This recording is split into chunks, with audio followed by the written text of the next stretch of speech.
வணக்கம். ஸோ இன்னைக்கு வந்து நம்ம கோல்டுடைய வீக்லி அனலைசிஸ் வந்து பார்த்துடலாம்.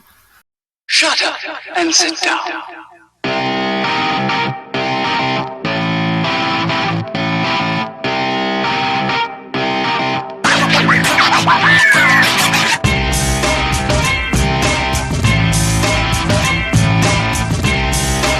ஸோ மந்த்லி சார்ட் வந்து பார்த்துட்டு நம்ம வந்து நெக்ஸ்ட்டு ஸ்மாலர் டைம் ஃப்ரேம் வந்து போகலாம் அப்படின்னு பார்க்குறேன்.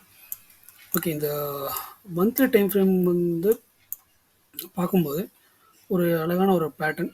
பட் நம்ம அதிகமாக ஃபாலோ பண்ணுறது இல்லை, பட் இருந்தாலும் ஜஸ்ட் ஒரு கண்ணுக்கு பார்க்கும்போது தெரிஞ்சுது. ஸோ அதை உங்கள்கிட்ட ஷேர் பண்ணலாம் அப்படிங்கிறது தான். இப்போது இங்கே பார்த்தோம்னா, இங்கே பார்த்தீங்கன்னா இந்த இந்த லோவெல்லாம் டச் பண்ணி நம்ம ஒரு ட்ராப் பண்ணோன்னு வச்சுக்கோமே. இப்போ பார்த்தீங்கன்னா உங்களுக்கு வந்து ஒரு கப் அண்ட் ஹேண்டில் அப்படிங்கிற ஒரு பேட்டர்ன் வந்து இப்போ நமக்கு தெரியுது. ஸோ பார்க்கும்போது டக்குன்னு கண்ணுக்கு தெரிஞ்சுது, சரி உங்கள்கிட்ட சொல்லலாம் அப்படின்னு சொல்லிட்டு தான். ஸோ இந்த பேட்டர்ன் மோஸ்ட்லி வந்துச்சு அப்படின்னா என்ன சொல்கிறாங்க அப்படின்னா, இந்த ஹேண்டில் வந்து பிரேக் அவுட் ஆச்சு அப்படின்னா மேலே அப்படியே மார்க்கெட் வந்து கண்டினியூ ஆகும் அப்படின்னு சொல்லி சொல்கிறாங்க. ஸோ இது வந்து ஒரு மந்த்லி டைம் ஃப்ரேமுங்கிறதுனால இது வந்து ஒரு லாங் டேர்ம் ட்ரேட் பண்ணுறவங்களுக்கு தான் இது வந்து ஓகே. ஸோ நம்ம இது வந்து அதிகமாக யாரும் பண்ணுறதில்லன்னு நினைக்கிறேன். அப்படி பண்ணுறவங்களா இருந்தால் நீங்கள் இதை யூஸ் பண்ணிக்கலாம். ஓகேங்களா? ஓகே, இப்போது இதை விட சின்ன டைம் ஃப்ரேம் போகும்போது நம்ம வீக்லி சார்ட் பார்ப்போம். வீக்லி சார்ட் நம்மளுக்கு வந்து என்ன சொல்லுது அப்படின்னு பார்த்தோம்னா, ஆக்சுவலாக வீக்லி சார்ட்டில் வந்து பார்த்திங்கன்னா ஒரு கிட்டத்தட்ட ஒரு செல் செட் அவ்வளோ தான் இருக்குங்க மார்க்கெட்டு. என்ன அங்கே பார்த்தோம்னா இந்த ரெண்டு ஆல்ரெடி ரெசிஸ்டன்ஸ் க்ரியேட் பண்ணியிருக்கு. சேம் அதே ரெசிஸ்டன்ஸை வந்து தான் ரிஜெக்ட் பண்ணிவிட்டு, அதாவது அந்த ட்ரெண்ட் லைனை வந்து கரெக்டாக ஃபாலோ பண்ணியிருக்கு. ஸோ அதிலிருந்து மார்க்கெட் வந்து கீழே டவுன் ஆகி வந்துட்டுருக்கு. ஸோ இன்னும் கொஞ்சம் செல் ஆகிறதுக்கு வாய்ப்புகள் இருக்குது அப்படின்னு சொல்லி வீக்லி சார்ட் சொல்லுது. பட் ரொம்ப கிளியரான டேட்டா வந்து நம்மளுக்கு இந்த வீக்லியில் வந்து அந்த அளவுக்கு இல்லை. ஸோ நான் வந்து உங்களுக்கு டெய்லி சார்ட்டில் ஏதாவது கிடைக்குதான்னு பார்க்குறேன். Daily chart,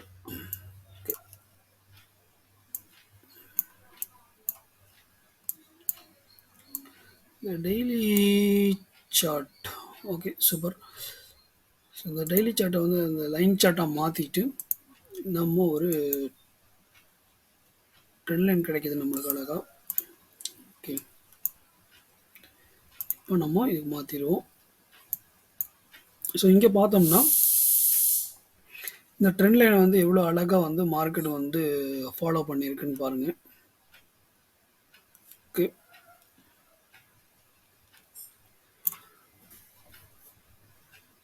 sorry,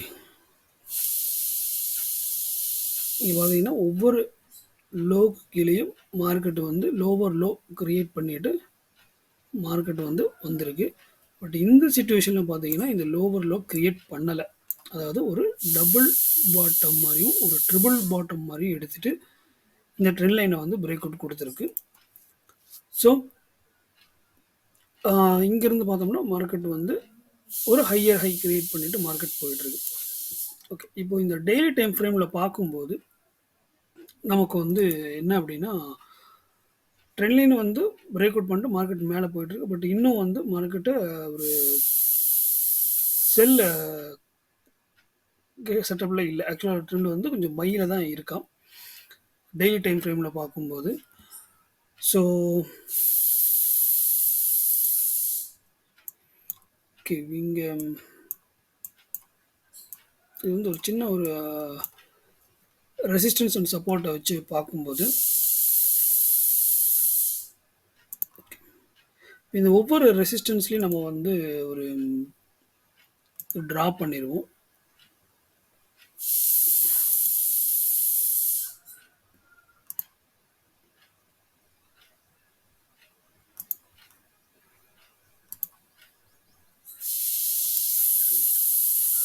just draw பண்ணிட்டோம்னா நம்மளுக்கு வந்து லெவல்ஸ் கொஞ்சம் கிடச்சிரும். ஓகே, ஓகேங்க. இப்போ இந்த ஒவ்வொரு ரெசிஸ்டன்ஸ்கிட்டையும் பார்த்தோம்னா ஒரு ரிஜெக்ஷன் கொடுத்துட்டு மார்க்கெட் வந்து மேலே போயிட்டு இருந்திருக்கான். இப்போ என்னென்னா இந்த இது எடுத்தோன்னு பார்த்தோம்னா, இங்க பார்த்தீங்கன்னா, ஒரு கிட்டத்தட்ட ஒரு ஹெட் அண்ட் ஷோல்டர் பேட்டர்ன் மாரி ஃபார்ம் ஆயிருக்கு இல்லையா? ஸோ அந்த இடத்த தான் இப்போ வந்து கரெக்ட்டா டெஸ்ட் அடிச்சிருக்கு. ஸோ ப்ரீவியஸ் இந்த ரெசிஸ்டன்ஸ்க்கு கீழயே மார்க்கெட் கீழ வந்துருச்சு. ஸோ இதில என்ன அப்டின்னா, ஒரு செல்லுக்கான இதுவும் காமிக்குது. பட் இது எந்த மாரி செல் ஆகலாம் அப்டின்னா, இப்போ வந்து பார்த்தீங்கன்னா, இந்த ப்ரீவியஸ் சப்போர்ட் ஜோன் கிட்ட இருந்து இப்போ பார்த்தீங்கன்னா, ரிஜெக்ஷன் எடுத்திருக்கு மார்க்கெட்டு.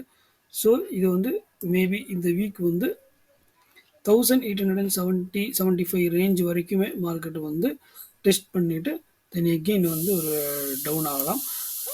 ஓகே. அப்படி ஆகல அப்படிங்கிற பட்சத்தில இது மேபி என்ன வேணா நடக்கலாம்னா, இங்க ஒரு ட்ரெண்ட் ஃபாலோ பண்ணுதுன்னு வச்சுக்குவோமே.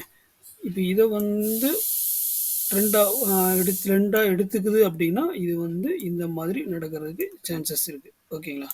இல்ல அப்படின்னா என்ன நடக்கும்னா, இது வந்து இந்த ஹைக்கு மேல இந்த ஒரு அக்யூரேட்டா சொல்லணும் அப்படின்னா, நம்மளுக்கு லெவல் பார்த்தோம்னா, கிட்டத்தட்ட ஒரு 90 லெவல் 1890 லெவலுக்கு மேல மார்க்கெட் வந்து க்ளோஸ் ஆச்சு அப்படின்னா, தென் இத வந்து ஒரு சப்போர்ட்டா எடுத்துட்டு எகெயின் வந்து இங்க வரைக்குமே வர்றதுக்கு அதாவது 1850, 50, 60 ரேஞ்ச் வரைக்குமே வர்றதுக்கு வந்து சான்ஸ் இருக்குங்க. அங்கிருந்து மார்க்கெட் வந்து டவுன் ஆகலாம். ஓகே. ஸோ ஒரு நல்ல ஜோன் அப்படின்னு பார்த்தோம் அப்படின்னா, செல் பண்ணுறதுக்கு 1870, 75 ரேஞ்சு. அப்படி இல்லை அப்படின்னா நம்மளுக்கு வந்து 1960, 65 அந்த ரேஞ்சில் வந்து தான் மார்க்கெட் வந்து டவுன் ஆகும். ஓகே. ஸோ இது வந்து டெய்லியில் பார்க்கும்போது ஸோ இப்போ வந்து நம்ம வந்து இன்ட்ராடே ட்ரேட் பண்ணுறதுக்கான லெவல்ஸ் வந்து பார்த்துருவோம். இப்போ இந்த 4 ஹவர்ஸ் சார்ட் வச்சு பார்க்கும்போது ஓகே ஓகே சூப்பர். இப்போ 4 ஹவர்ஸில் பார்த்தீங்கன்னா ஒரு கரண்ட் ஒரு ப்ரீவியஸ் ரெசிஸ்டன்ஸ் ஜோனோட தான் மார்க்கெட் நிற்கிது. இப்போ இது பிரேக் அவுட் ஆச்சு அப்படின்னா தென் எகெயின் நான் சொன்ன மாதிரி இந்த மாதிரி ட்ரேட் ஆகும். இல்லை அப்படின்னா ஒரு சான்ஸ் இருக்குது. நாளைக்கு மார்னிங் வந்து மார்க்கெட் அப் ஆகாமல் அப்படியே டவுன் ஆகி க்ளோசிங் ஆச்சு அப்படி மேபி ஏதோ ஒரு 4 ஹவர் க்ளோசிங் ஆச்சுன்னா எகெயின் வந்து இந்த லெவலில் டெஸ்ட் பண்ணலாம். அப்படி இல்லாட்டினா பிரேக் அவுட் கொடுத்துட்டு ப்ரீவியஸ் இந்த டெய்லியோடைய சப்போர்ட் லெவலுக்கு வர்றதுக்கு வாய்ப்புகள் இருக்குங்க. ஓகேங்களா? ஓகே கைஸ், இந்த வீடியோ உங்களுக்கு வந்து இந்த வீக் ட்ரீட் பண்ணுறதுக்கு யூஸ்ஃபுல்லாக இருக்கும்னு நம்புகிறேன். ஸோ வேறு ஏதாவது டவுட் இருந்தால் கமெண்ட் பண்ணுங்கள். நன்றிகள், வணக்கம்.